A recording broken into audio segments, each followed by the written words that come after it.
Welcome back to another Ottawa Citizens Senators one-on-one panel. I'm Bruce Garrioch, pleased to be joined today by TSN analyst and former National Hockey League goalie Jamie McLennan. And Jamie, you do an awful lot of Ottawa broadcasts, and as we speak today, the Senators are getting ready to face the Avalanche, and they are 10 points out of a playoff spot with 30 games left on the schedule.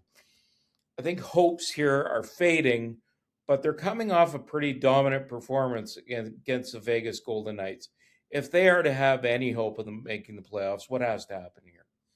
Well, I think you need consistency, Bruce. Like when you look at it, when you look at the teams that are outside the playoffs, there are things that you can go, okay, you can put your thumb on, well, a team's had injury issues or their top players haven't played well. In Ottawa, I think it's, analytically, it's quite obvious that they're near the top in expected goals for, they're near the bottom and expected goals against, they haven't consistently got the goaltending that you've wanted. You've gone through a bunch of goaltenders. Obviously, we know what Linus is going through, so that's tough. It takes its toll. But there's nights where I've watched them, and I get the Sport Logic stats sent to me, and you lose 4-1 to Carolina, but you outchance them 20-10. You're like, okay, what's Travis Green supposed to say after? Like, there's certain things. Yes, our penalty kill needs to be better, all of that type of stuff. But when a lot of times it's the same glaring issue, you're frustrated. I think the players are frustrated. I think management's frustrated. I certainly know the fans are, but hope is fading. But I think getting back to your original question, they need consistency there and playing well. And when going into that Vegas game, I thought to myself, I think Ottawa matches up well against Vegas because Ottawa can play physical. And that's what Vegas likes to do, is they like to play physical. Well, the Sens have physical players. Ederlin, Brady, Dylan Cousins, Amadio hits people. Like their D hit, people. We saw that night basically on display. It was a hit fest. Spence almost knocked somebody over the boards. Like that's the type of play. When Ottawa plays their best, like I look at it, and this to me does not look like a team that should be 10 points out of the playoffs. No. And that's the frustrating part. And I'm sure, Bruce, you talk to people in the market all the time. I see the frustration. I read it online. I talk to Ottawa Sens fans. We see it. But ultimately, the reality is you are what you are, but what you're looking at the standings. And right now, they've got an opportunity to put themselves 8 points back. But it's not an easy opponent. You got the hardest opponent on planet Earth right now, and that's the Colorado Avalanche. So if you can find a way to get points against them, maybe you can continue on with that consistency and build something there. They're going to need a stretch where they get, points in 10 out of 12 games. Yes. Yeah. And that gives them, a fighter's chance to being in that mix. And one of the things that has hurt them is, and you guys had a good graphic on your Leaf broadcast last night about the amount of the way teams in the Atlantic are going right now. It's the hottest division going, isn't it? It is. I mean, Tampa, I think, and I've always had this argument, and I never, ever, I'm not one to pat myself on the back, but at the start of the season, we talked about the Eastern Conference, and I said the best team on paper was Tampa. And Tampa had a bit of a slow start, and then now they haven't looked back. And keep in mind, there was a stretch where they didn't have Vasilevsky for a bit, point injury, Hedman injury, but they just still keep going on. And you look at Kucherov has woken up. You've got Hagel, you've got Gensel. Like, they're a good team. I think Tampa is the best team in the East. Everybody else is lumped up. Carolina, I think, is right there too. But you look at the teams either in the Metro or in the Atlantic. You just talked about it. Some of the hottest teams in the league. Detroit didn't seem like, till last night, didn't seem like they lost games. Boston's been a team that's been wildly, on fire and not inconsistent. They had their retool last year, and they've been pretty consistent this year. Buffalo, hottest team, I think, in the NHL. I believe last night was they were 19-2-1 in their last 23, something like that, or 22. So at the end of the day, if you are, it's frustrating if you are the Sens and you go on a 5-game winning streak and you get 2 points in the standings. Yeah. Frustrating, but at some point, I do believe there will be a market correction. Now, the scary part is Florida getting healthier, right? Matthew Tkachuk back. Florida looks like they're getting, lost last night, but they're getting points. So I've always believed there's probably going to be 1 or 2 spots available, and there's like 8 teams battling for it. Are you as good as those other 8? I think they are. Yeah. But you got to prove it. That's the problem, Bruce. Like, you got to prove it, and it's not just, you can't just have a spot duty performance by Sogard and then a step back performance. Like, you need, your goaltending has to be, they don't have to be great. They just have to be good. They got to be stable so that the team knows we're getting a save back there. So I think at the end of the day, I think they can do it, but it's a battle. Do you think that the decision to send Leevi Merilainen back to Belleville to try to get his game together was a good idea, and have James Reimer up here to support Linus Ullmark? I do, just based on, I think it's unfair, and I said this on our broadcast, it was unfair to put Leevi in a situation. Now it happens, and you don't know until you go through the process. Last year, Leevi was, 8-3-1, had 3 shutouts. Yep. And I believe this. He's 23 years old. I believe he's an NHL goaltender. But does that mean that he's an NHL starter who's got to play 12 games in a row in a shortened season? And I mean shortened as far as condensed.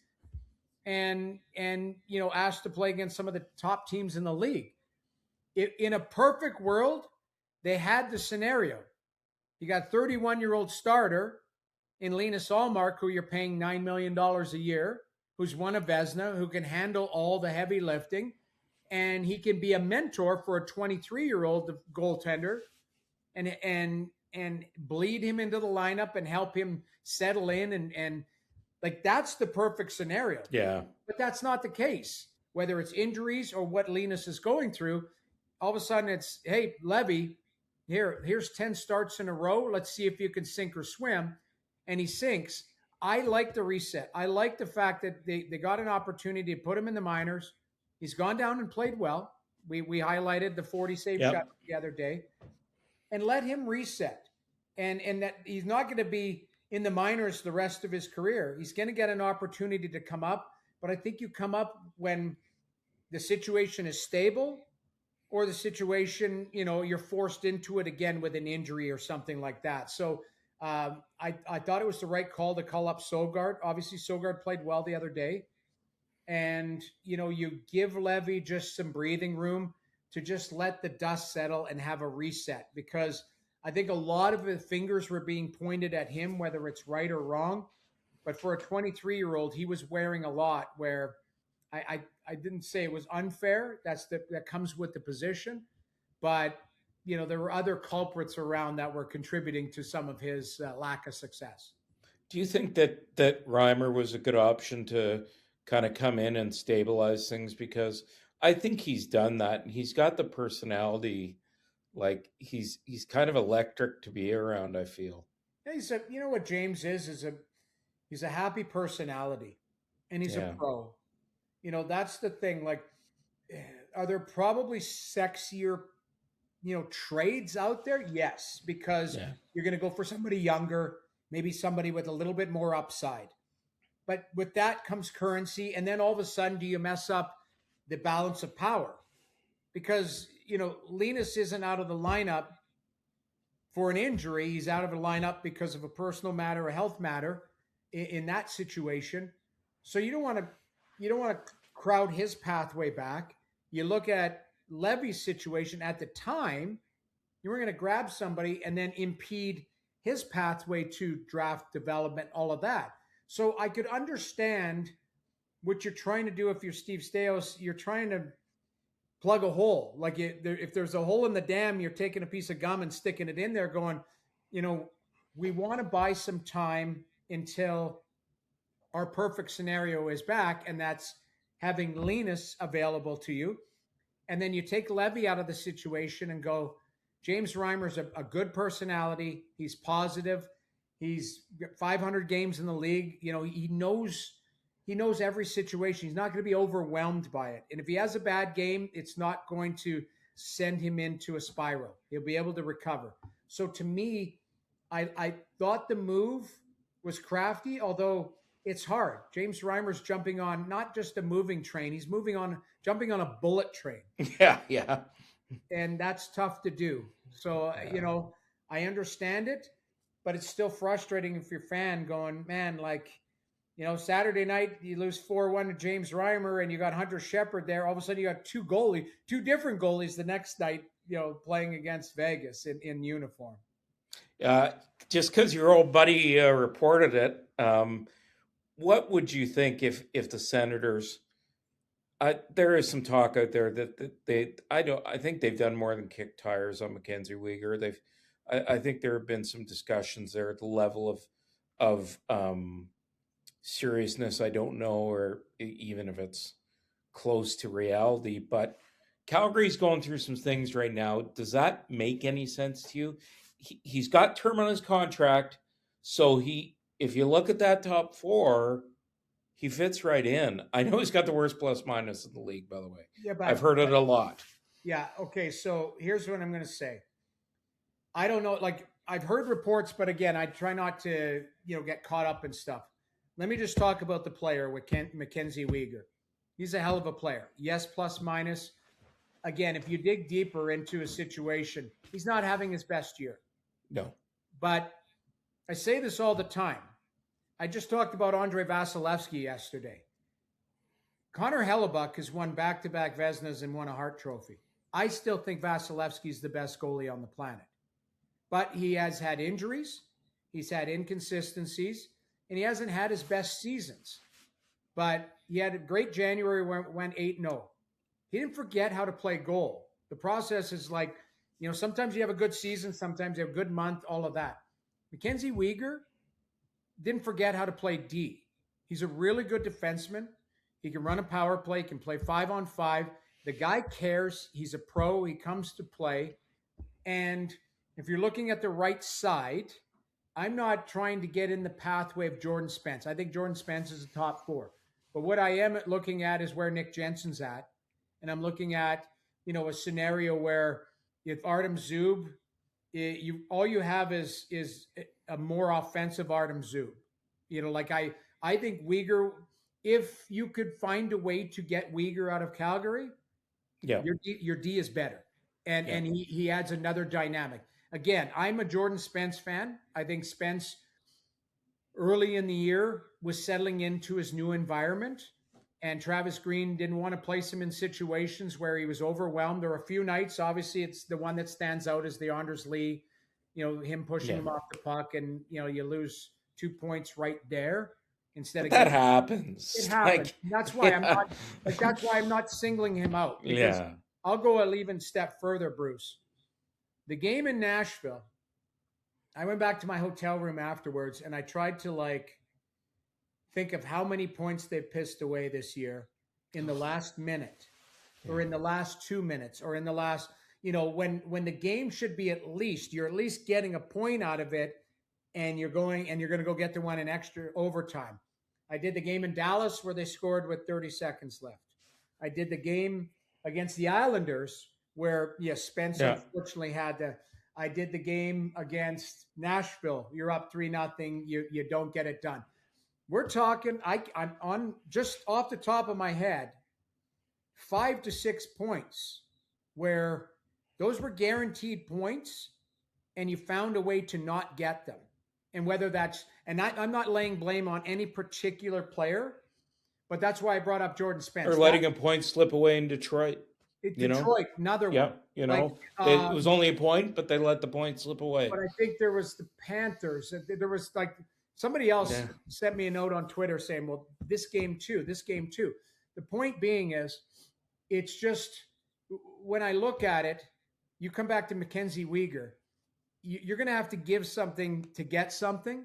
I'm going to use, that's a Bill Guerin phrase for what he said for getting Quinn Hughes.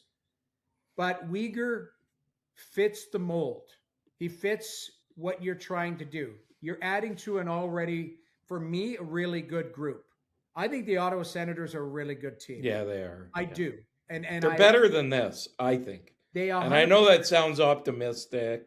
Listen, I do the broadcast, so I'm biased. I'm around the team, love the guys, love the organization, love everybody in Ottawa. So, yes, I'm openly admitting to you I'm biased, but I think I know the league pretty well. And I look at it and I say that's a better team than what their standings show.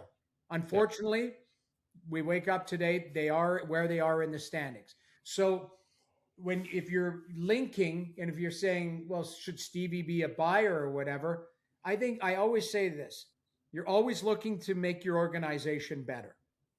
If it's bandied about player X or player Y, and they're going to make your organization better, not only this year but into the future, you have to look at it. So if the name is Mackenzie Weegar, that seems like a fit. That type of player who can play in all scenarios.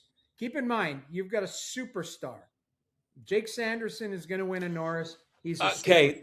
You beat me to my next question because Big Walter Keith Kachuk has been after me about this since Christmas. He said to me at Christmas, you should be talking more about him for the Norris. Go ahead, Sanderson. Well, listen, from day one, slightly biased again. I grew up with both his parents, not just Jeff.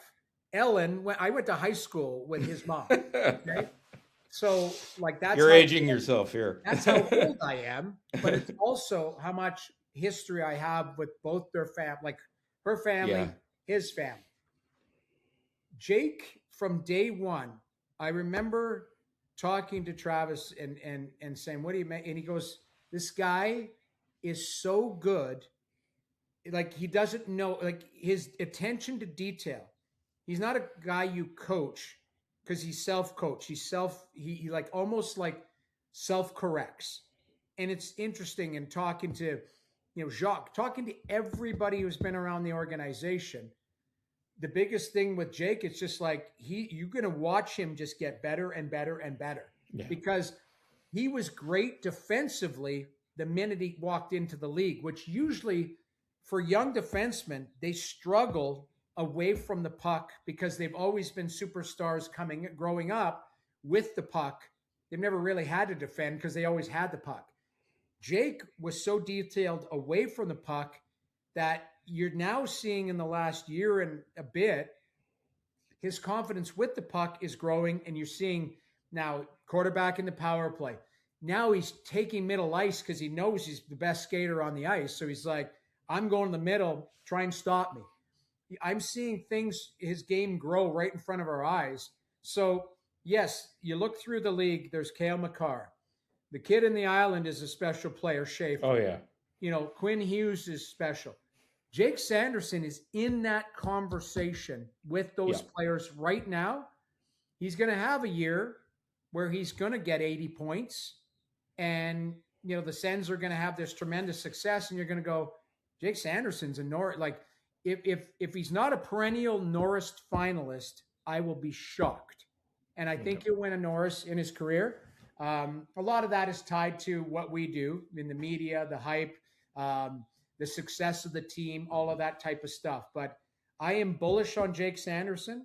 I think he's arguably one of the best defensemen on the planet right now, and he's just getting better. That's what's scary about him. He's so good. He's so good. It's funny. I talked to him yesterday. I said, "Could you have played for Canada?" And he said he had to declare. He had to declare before he went to. I think it was when he was 16 or something. 16, yeah.